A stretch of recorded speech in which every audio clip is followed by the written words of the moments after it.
여러분 벌써 내일 모레가 입춘입니다. 겨울이 뭐 덥니 안 춥니 해도 어쨌든 입춘은 다가왔습니다. 저는 입춘을 제일 좋아합니다. 24절기 중에서 입춘을 제일 좋아하고 입동을 제일 싫어합니다. 입춘만 되면 늘 생각하는 사람이 있습니다. 이뿐 아니라 눈이 온다거나 비가 온다거나 또 조용한 찻집에 있을 때 또 특별한 날 또 계절 바뀔 때마다 늘 생각나는 사람들이 있습니다. 제게 기억되는 사람은 참 행복한 사람일 겁니다. 왜 그럴까요?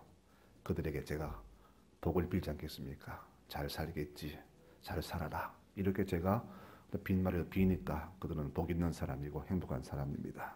그리고 내가 누군가에게 기억된다는 것도 참 기분 좋은 일이죠. 더 기분 좋은 것은 지금 보지 못하지만은 그 사람의 대화 속에 제가 좋은 사람으로 대화의 소재가 된다면 얼마나 기분이 좋겠습니까? 그렇게 되려면 평소 우리의 삶이 얼마나 성실하고 충실해야 할까? 이것을 다시 한번 생각해 봅니다. 에어컨 좀 꺼주실래요? 20년도 더 된 일입니다. 서울역에서 3살짜리 아들을 잃어버린 엄마를 봤습니다. 아들 이름 부르면서 미친 듯 찾아다니는 엄마를 보면서 참 이 엄마를 그냥 돕지 않는 것은 죄가 되겠다 싶어서 같이 찾아 나섰습니다. 기차 시간 50분 정도 남았는데 이 차를 놓치더라도 찾아줘야 되겠다 하면서 열심히 찾아다녔습니다. 그때 기도하기를 하나님, 저 기차 놓칠 것은 괜찮지만은 저 엄마의 가는 마음을 보시고 아이를 찾아주십시오라고 기도하면서 찾았는데 제 기도는 항상 응답이 됩니다. 출발 5분 전에 아이를 찾았습니다. 그때 엄마의 모습이 지금도 생생합니다. 아이를 보자 엄마가 하는 말이 야 이놈아, 엄마가 여기 가만히 있어라 했지 왜 이리 엄마 속을 썩이냐 하면서 아이를 엉덩이를 때리는데 엄마도 울고 아이도 울고 미워서 때렸을까요? 아니겠죠. 그때 그것을 보는 제 가슴도 참 찡했습니다. 마침 같은 방향이어서 그 모자는 구미에서 내렸대. 내리면서 제게 연신 고맙다고 인사를 하고 떠났습니다. 그때 아이가 한 30살 되었으니까 지금은 20대 중반의 누나만 청년이 되었을 겁니다. 가끔씩 그때 일이 떠오릅니다. 그 엄마도 나를 기억하려는가라는 생각도 한 번씩 해봅니다. 우리가 누군가에게 좋은 모습으로 기억된다는 것은 너무나 좋은 일입니다. 우리 송나절교의 모든 식구들은 모든 사람에게 항상 좋은 사람들로 기억되시기를 축원합니다. 여러분 그래야 됩니다. 떠오를 때마다 그 인간 그거 왼수 같은 놈 이거보다는 참 좋은 사람이다. 늘 고맙고 감사한 사람 기억되는 것이 얼마나 행복한 일이겠습니까? 그러려면 우리가 이 땅의 삶이 너무나 소중함을 다시 한번 생각해 봅니다. 우리는 하나님을 수없이 배신하지만은 우리 주님께서는 우리를 절대 잊지 않으시고 절대 놓지 않으시는 분입니다. 여호와는 너를 지키시는 분이다. 여호와께서 내 오른쪽에서 내 그늘이 되시며 낮의 해가 너를 상하지 못하게 하고 밤의 달도 너를 해치지 못하게 하신다. 여호와께서 너를 지켜 모든 환난을 면하게 하시며 또 네 영혼을 지켜주신다. 이렇게 우리에게 약속하셨습니다. 아마 집 나간 둘째 아들을 생각하며 아버지는 잠도 제대로 못 잤을 것이고 식음도 전폐했을 겁니다. 자나깨나 아들만 생각했을 것이며 이제 올까 저제 올까 항상 마음이 대문 밖으로 향했고 늘 시선은 항상 대문 밖으로 향했을 겁니다. 이것이 바로 우리를 대하시는 하나님 아버지의 모습입니다. 우리는 하나님께 영원히 기억되는 사람들임을 잊지 마시기 바랍니다. 주님의 기억은 절대 지울 수 없습니다. 만약 그분께서 기억을 지우신다면 우리의 죄는 잊으시겠지만 우리에 대한 사랑은 절대 잊지 않으실 것입니다. 그러므로 우리가 이 땅 살면서 죄를 짓고 주를 배신하고 한다 할지라도 그분은 절대 우리를 잊지 않으시고 영원히 붙드신다는 사실을 꼭 기억하시기 바랍니다. 우리 이것을 기억한다면 우리의 삶은 분명히 달라져야 되겠죠. 오늘 말씀은 바울이 로마 감옥에서 인생의 마지막을 앞두고 디모데에게 편지한 내용의 일부입니다. 이 편지에 여러 점이 나오지요. 여기 보니까 좋은 기억으로 남는 사람이 있고 또 너무나 가슴 아픈 사람으로 그리고 만나고 싶지 않은 사람 또 꼭 만나고 싶은 사람 이렇게 여러 종류의 사람들이 나옵니다. 우리는 하나님의 기억 속에 어떤 사람으로 기억되고 싶으십니까? 오늘 말씀을 한번 찾아봅니다. 먼저 우리 하나님께 기억되기 위해서는 기억되는 사람 중에 아픔을 주는 사람이 있습니다. 바울에게 가장 가슴 아픈 사람은 10절 나오는 데마라는 사람입니다. 그는 바울의 사랑을 많이 받은 사람인데 어느 날 바울을 버리고 떠나버렸습니다. 감옥에 있는 바울, 병든 바울을 버리고 그는 바울을 배신하고 떠나버린 겁니다. 우리가 힘들고 어려울 때 또 내가 가장 사랑하는 사람에게 배신당하는 만큼 힘든 것은 없을 것입니다. 그 사람은 평생 원수로 기억이 되겠죠. 그래서 이 데마는 바울이 가장 힘들 때 바울을 버리고 떠나버린 사람입니다. 그래서 그의 이 배신은 바울의 일생에 가장 가슴 아픈 사람으로 기억이 됩니다. 예수님에게도 그런 배신이 있었죠. 그 제자의 배신은 충격이 매우 컸습니다.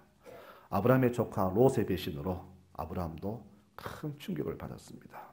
그 충격이 얼마나 컸던지 하나님께서 친히 아브라함을 위로하셨어요. 그 부모이던 그 롯을 어릴 때부터 키워줬는데 그의 아버지 같은 삼촌이었는데 자기 살겠다고 삼촌을 배신하고 떠나가 버렸습니다. 그때 하나님께서 아브라함을 친히 위로하십니다. 아브라함아, 실망하지 말아라. 너는 눈을 들어 동서남북을 다 바라보아라. 네 눈에 보이는 모든 땅들을 다 너와 네 후손에게 주겠다. 네 후손이 땅의 티끌처럼 많게 할 것이며 네가 발로 밟는 모든 땅을 다 내게 주겠다. 그러니 심려하지 말아라. 주께서 위로하십니다. 우리 주위에도 우리를 실망케 하는 사람들이 참 많지요.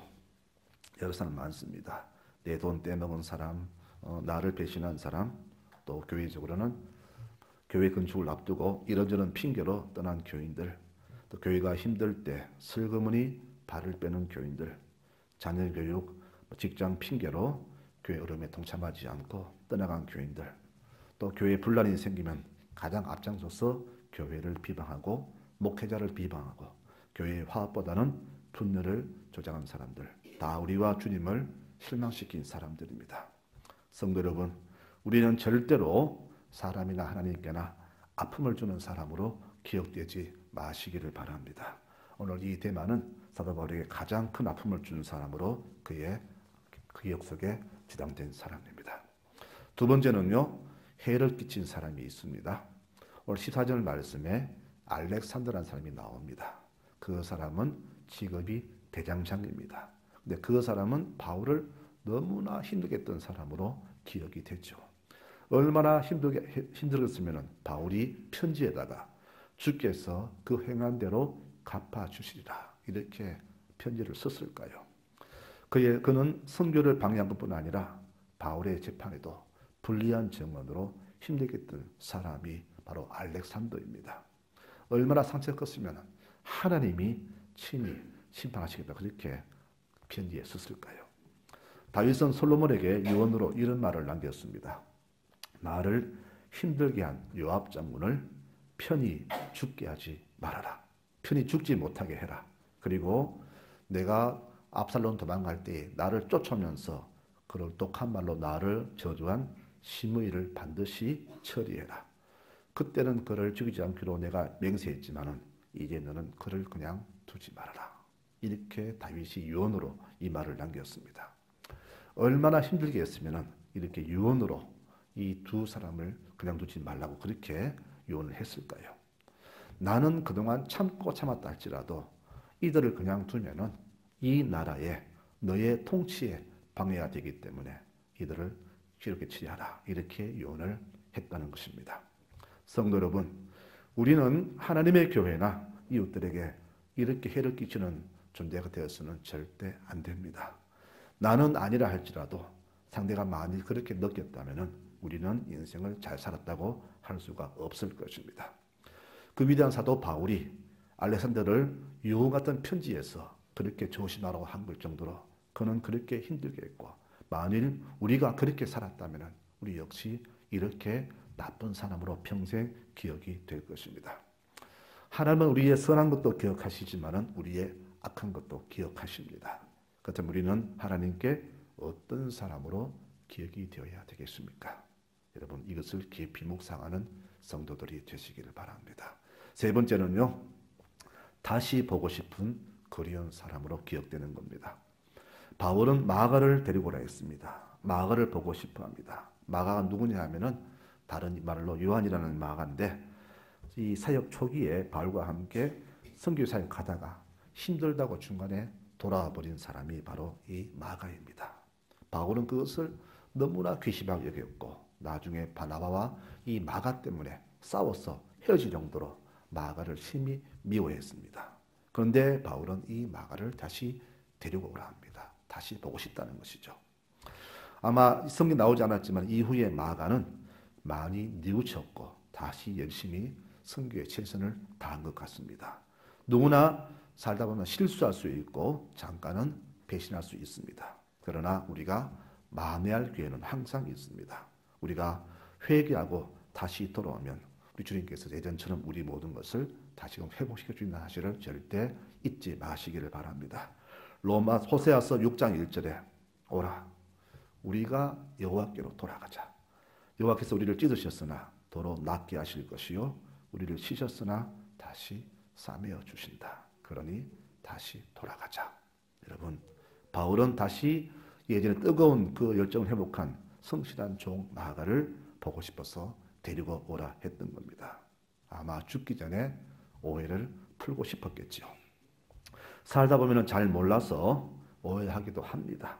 그러나 우리가 늘 올바르게 서서 흔들리지 않는다면 오해는 언젠가는 풀어질 것이고 다시 예전처럼 회복이 될 것입니다. 우리 성도들도 이렇게 오해 때문에 좋았던 사이가 멀어진 경우가 분명히 있을 것입니다. 부부 간에도 오해 때문에 싸울 수 있었을 것이고 부모와 자식 간에도 또 형제 간에도 우리 교우와 교우 간에도 이런 오해 때문에 좋은 사이가 멀어진 경우가 있을 것이고 있었을 것입니다. 만일 지금도 그러고 있다면 분명히 다시금 풀어야 됩니다. 모든 문제는 너의 문제가 아니라 바로 나의 문제입니다. 자세히 알지도 못하고 상대 처지도 잘 모르면서 그저 내 생각과 판단으로 인해 사이가 멀어졌다면 반드시 내가 먼저 풀어야 됩니다. 내가 돌아가고 저도 돌아오고 그래서 다시 예전처럼 보고 싶고 만나고 싶고 늘 함께 싶은 모습으로 모든 것을 회복시켜야 합니다. 주님 말씀하시죠. 너희가 이 땅에서 먼저 풀지 않으면 하늘에서도 풀리지 않는다라고 분명히 말씀하셨어요. 너희가 예배드리러 가다가 싸운 일이 있다면 잘못한 게 있다면 먼저 그와 화해하고 돌아와서 예배드리라 그렇게 말씀하셨습니다. 세상은 교회를 오해합니다. 저 많은 재산을 다 어디 쓰는가? 그래서 교회는 항상 세상의 나쁜 집단으로 욕심 많은 집단으로 오해를 받고 있습니다. 사실 오해도 오해가 아닐 것입니다. 우리 교회가 그동안 잘못 살았기 때문에 그 오해도 당연한 겁니다. 그러나 우리는 저들에게 그렇지 않다고 변명만 할 게 아니라 저들을 품고 교회가 어떤 곳인가, 어떤 일을 하는 곳인가를 분명히 자세하게 알려주어야 됩니다. 계시록 3장에 말씀하시기를 내가 네 행위를 안다. 네가 차지도 않고 뜨겁지도 않구나. 네가 차든지 뜨거운지 하기를 원한다. 네가 이같이 미지근하여서 뜨겁지도 않고 차지도 아니하면 내 입에서 너를 토하여 버리겠다라고 라오디가 교회에게 말씀하셨습니다. 이 하나님의 경고는 오늘 이 시대 우리 교회를 향한 경고입니다. 내가 뜨겁게 주를 섬기든지 아니면은 세상에 대해서 뜨겁게 세상을 섬기든지 둘 중 하나가 되어야 되는데 이것도 아니고 저것도 아닌 이 모습, 이것 때문에 세상이 우리를 오해하고 욕심 많은 집단으로 나쁜 집단으로 그렇게 매도를 하는 겁니다. 그러므로 교회도 원래 모습으로 회복돼야 하며 주님이 원하시는 그런 교회단 모습으로 분명히 회복이 되어야 합니다. 주님께서는 이런 교회를 보고 싶어 하십니다. 우리가 이런 교회가 되게 하려면 우리의 모습이 분명히 달라져야 되겠죠. 그래서 오늘 말씀 속에서 우리가 기억합니다. 나쁜 사람으로 기억되는 사람, 그리고 다시 보고 싶은 사람, 이런 사람이 있습니다. 마지막으로는 항상 옆에 있는 사람으로 기억되는 사람입니다. 죽음 앞둔 그에게 누가 한 명만 남아 있었습니다. 누가는 우리가 알듯이 사도행전과 누가복음을 쓴 사람인데 그의 직업은 의사입니다. 그는 평생을 바울의 주치의로 살았습니다. 바울이 감옥에 있을 때 다 떠나가 버렸습니다. 아무도 없는데 누가 한 사람만 끝까지 남아서 그를 지켰습니다. 우리가 부부 생활을 하면서 어떨 때는 내 남편과 아내보다 자식이 더 귀할 때가 많지요. 그런데 여러분, 노년에 다 느끼는 거지만은 아무리 자식이 귀해도 끝까지 남아있는 사람은 누굽니까? 내 배우자잖아. 그렇죠?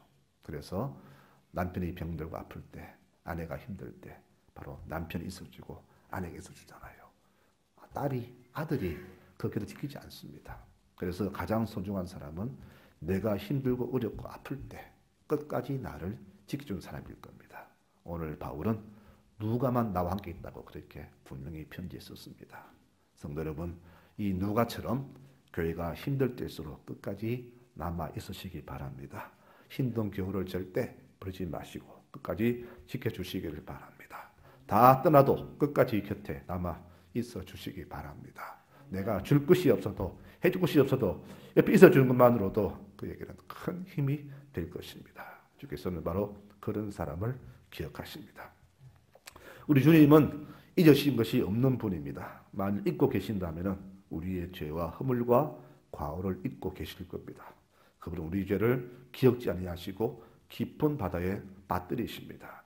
미가서 7장 19절에 우리를 불쌍히 여기셔서 우리의 죄악을 발로 밟으시고 우리의 모든 죄를 깊은 바다에 던지신다라고 말씀하셨고, 시편 103편 10절에 우리의 죄를 따라 우리를 처벌하지는 아니하시며 우리의 죄악을 따라 우리에게 그대로 갚지는 아니하신다. 이는 하늘이 땅에서 높음같이 그를 경외하는 자에게 그의 인자하심이 크심이로다. 동쪽이 서쪽에서 먼 것 같이 우리의 모든 죄를 우리에게서 멀리 옮기셨으며 아버지가 자식을 긍휼히 여김같이 여호와께서는 자기를 경외하는 자를 긍휼히 여기신다. 이렇게 말씀하십니다. 주님은 우리를 늘 기억하고 계십니다. 우리는 주의 기억 속에 항상 자리 잡은 사람들입니다. 그렇다면 우리는 주님께 어떤 사람들로 기억이 되어야 되겠습니까? 하나님께 좋은 사람으로 기억되기를 원하십니까? 아니면은 나쁜 사람으로 기억되기를 원하십니까? 오늘 바울은 데마와 알렉산더를 비교하고 또 누가와 또 요한을 마가를 보고 싶어 했습니다. 여러분, 무엇보다도 하나님께 좋은 사람 기억되기 원하신다면 내 눈에 가장 가까이 보이는, 가장 먼저 보이는 사람들에게 좋은 사람으로 기억되는 삶을 사시기를 바랍니다. 감동받는 사람을 끝까지 지키고 도와준 그 사마리아 사람처럼 힘들고 외롭고 아픈 이웃을 끝까지 돕고 사랑 베풀며 살아가시기를 축원합니다. 주께서는 그런 사람을 기억하십니다. 다 떠나갔지만은 끝까지 나를 지킨 누가가 있다고 편지에 분명히 썼듯이 주께서는 다 떠나가도 모두가 외면해도 끝까지 그 감동받는 사람을, 그 힘든 이웃을 지켜준 사마리아 사람을 기억하신 것처럼 우리의 이런 선한 모습을 분명히 기억하고 계시고 우리를 잊지 않으실 것입니다. 내게 사랑 베푼 사람을 내가 영원히 기억하고 잊지 않듯이 주께서도 우리의 이런 헌신과 사랑을 분명히 기억하시고 영원히 우리를 주의 가슴에 품고 계실 것입니다. 내가 세상 끝날까지 너희와 항상 함께 있으리라. 세상 모두가 다 나를 버리고 떠나도 우리 주님은 우리를 잊지 않으시고 끝까지 우리와 함께 하신다고 분명히 약속하셨습니다.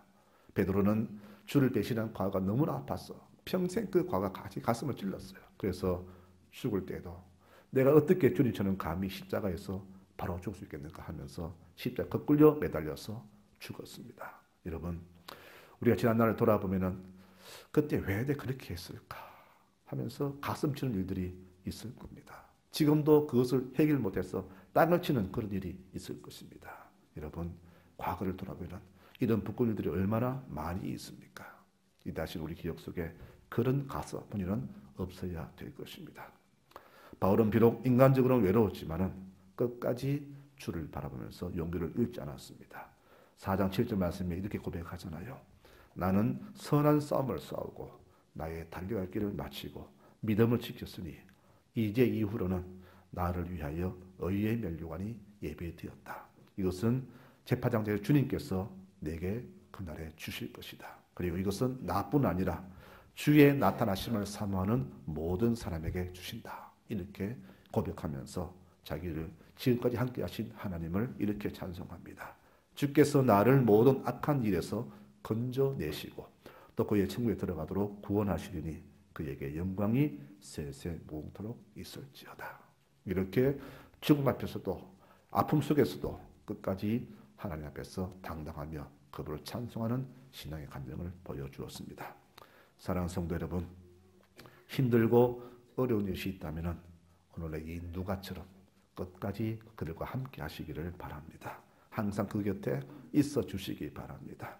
교회가 어려울 때 절대 핑계대고 떠나지 마시고 항상 교회에 늘 발걸음을 더 자주 하시고 교회를 더 깊이 보살피는 여러분들 되시기 바랍니다. 사람들이 주를 다 떠나갔습니다. 5천 명이 떠나가 버렸습니다. 주님 너무 섭섭했어요. 제자들에게 너희도 나를 떠나갈래? 이렇게 하실 때 베드로 그럽니다. 주님 무슨 말씀입니까? 주께 영생이 있는데 우리가 주를 따라 어디로 가겠습니까? 라고 고백했지 않습니까? 여러분 우리의 바로 삶에 이런 고백이 있어야 될 겁니다. 주께서 우리 곁에 늘 영원히 계시듯이 우리 역시 늘 주의 곁에 있어야 될 것이고 항상 이웃의 곁에 우리의 모습이 늘 함께 해야 될 것입니다. 나중에 이들이 주 앞에서 이렇게 우리 이름을 거론하면서 주님 이분들이 송다질 교인들이 제가 어려울 때 저 옆에서 함께 끝까지 했습니다. 제 아플 때 약을 주었고요. 힘들 때 도와주었고 아플 때 눈물을 닦아주었습니다. 이들을 기억해 주십시오라고 한다면 우리에게 얼마나 큰 기쁨이 되겠습니까? 성도 여러분, 사람에게 우리 주님께 좋은 사람들로 기억되시기를 축원합니다. 신실한 교우들로 기억되시기를 축원합니다. 바로 이 모습이 우리가 이 땅에서 살아가야 할 가장 중요한 성도의 모습이 될 것입니다. 이런 모습으로 한 주간도 복되게 살아가시는 우리 모든 교우들 되시기를 축원합니다.